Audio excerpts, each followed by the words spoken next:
Bonjour Patrick Lévivets, vous êtes président du groupe ITG, Institut du temps géré, vous faites du portage salarial.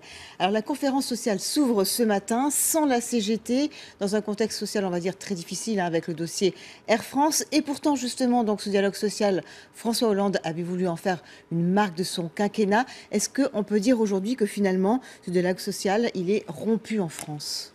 Non, on ne peut pas dire qu'il est rompu. L'accord sur les retraites qui a eu lieu vendredi démontre au contraire qu'un pôle de réformateurs du côté syndical est en train de se construire, même s'il est encore à géométrie variable. C'est un peu l'exception quand même, l'accord de vendredi. Oui, mais c'est quand même un signal que les choses sont en train de bouger dans le pays. En revanche, ce qui est clair, c'est qu'il n'y a pas de dialogue social efficace s'il n'y a pas un récit politique fort. Or, ce récit politique, le sens que veut donner François Hollande à la politique, à sa politique, est en effet absent. Et ça, c'est très important, parce qu'une conférence sociale, c'est quoi? C'est une discussion, une négociation. En l'espèce, c'est un grand Raoult, comme on le sait, mais il ne peut y avoir de décision dans ces conférences sociales. Et donc la question, c'est qu'est-ce qu'on va en faire derrière? C'est bien ça le sujet. Justement, est-ce que c'est pas un peu une grand-messe pour rien? Et d'autant plus qu'il y a un grand absent, alors en plus de la CGT, c'est quand même Jean-Denis Combrexel, qui est le rapporteur justement de ce fameux dossier sur le droit du travail, la réforme du marché du travail, où justement on doit aller vers davantage d'accords d'entreprise, donc tout le contraire de ce qu'on va faire aujourd'hui. Oui, alors ça c'est évidemment, on va dire, beaucoup de tactique de la part du président de la République, puisque le dialogue sur ce thème-là, le rapport Combrexel est en cours.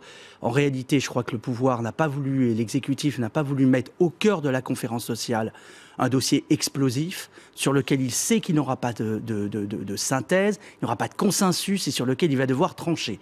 Or, ce texte-là devrait arriver probablement sur le bureau du Parlement en janvier, entre janvier et avril, et c'est à ce moment-là où on verra s'il y a une avancée sociale majeure. C'est toute l'ambiguïté de cette conférence sociale, même si au cœur des sujets traités, il y a quand même un sujet majeur, c'est celui du CPA. Alors justement, donc à ce compte personnel d'activité, vous avez beaucoup travaillé dessus.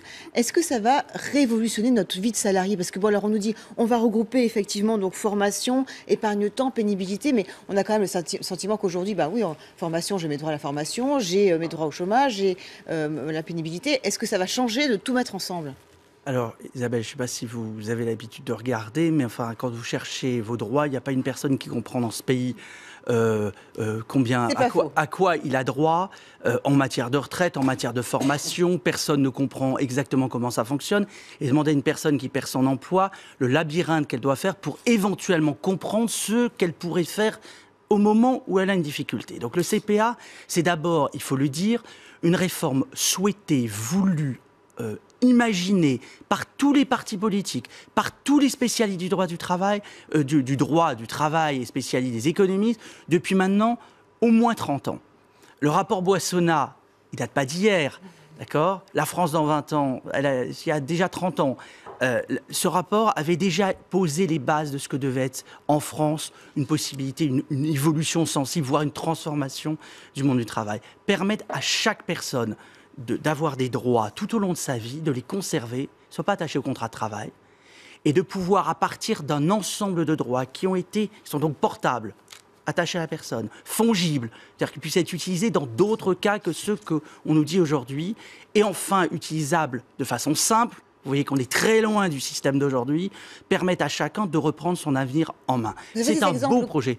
Très concret. Voilà, oui. Très concret. Quand vous êtes chômeur et que vous avez besoin d'un complément de salaire, parce que les 70% ou les 50% au bout de 6 ou 7 mois sont plus suffisants, si vous avez accumulé assez entre guillemets de points, ou peu importe la monnaie, à un moment donné, il faudra rendre fongible tout ça. Si vous avez accumulé assez et que vous pouvez utiliser ça pour un complément, c'est formidable. Quand votre enfant a une difficulté scolaire, vous n'avez pas les moyens de payer un prof, mais vous pouvez utiliser l'épargne salariée que vous avez posée, ou vous pouvez utiliser votre compte épargne-temps pour demander pour avoir un professeur ou pour l'aider, à ce moment-là, ça rend évidemment utile. Quand vous avez un enfant et que vous n'avez pas la possibilité d'avoir une garde ou quelqu'un qui va aider votre enfant, eh bien une crèche, donc vous pouvez utiliser cet argent. Et donc la question, c'est comment utiliser dans des moments difficiles ou dans des moments clés de votre vie ce que vous avez acquis tout au long de la vie. C'est rigoureusement impossible aujourd'hui. Je ne vous parle pas de la formation.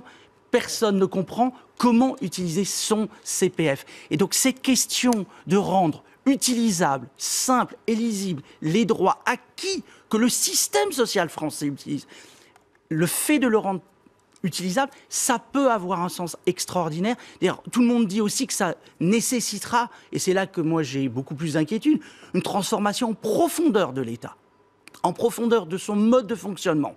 Or, vous Est-ce savez... qu'il va y arriver alors? C'est ça la question. Pédagogie aussi, parce que... Et de la pédagogie, parce qu'évidemment, personne ne comprend rien aujourd'hui à ce CPA. Je vous rappelle qu'on l'appelait compte social unique. En réalité, nous, dans la fondation qu'on a créée il y a maintenant 2 ans et demi, on a dit tout simplement c'est un statut de l'actif. C'est vous devenez actif à partir de 16 ans, jusqu'à la fin de vos vies, vous véhiculez des droits acquis. Après, moi, je ne dépasse pas desquels, ça c'est aux partenaires sociaux de le faire, et c'est aux politiques de le faire. Mais vous pouvez les utiliser tout au long de la vie. Ça fait sens. Et ça fait sens dans la vie quotidienne des personnes. À une condition, c'est qu'il y ait une réforme en profondeur, je le disais, de l'État, de son organisation, de son fonctionnement. Et ça, je suis moins sûr que le gouvernement ira jusque-là. Notamment aussi en ce qui concerne la retraite. On parlait de l'accord tout à l'heure. Ce matin, François Hollande dit que les régimes de retraite sont pérennisés jusqu'en 2030. Ce n'est pas très sécurisant pour ceux qui entrent maintenant sur le marché du travail. Mais vous avez raison. La question centrale, c'est la réforme d'un mode de protection sociale qui permette aux indépendants, il y en a de plus en plus, qui permettent aux artisans, qui permettent aux salariés de se retrouver avec un socle commun. Il faut refondre ce socle de la protection sociale.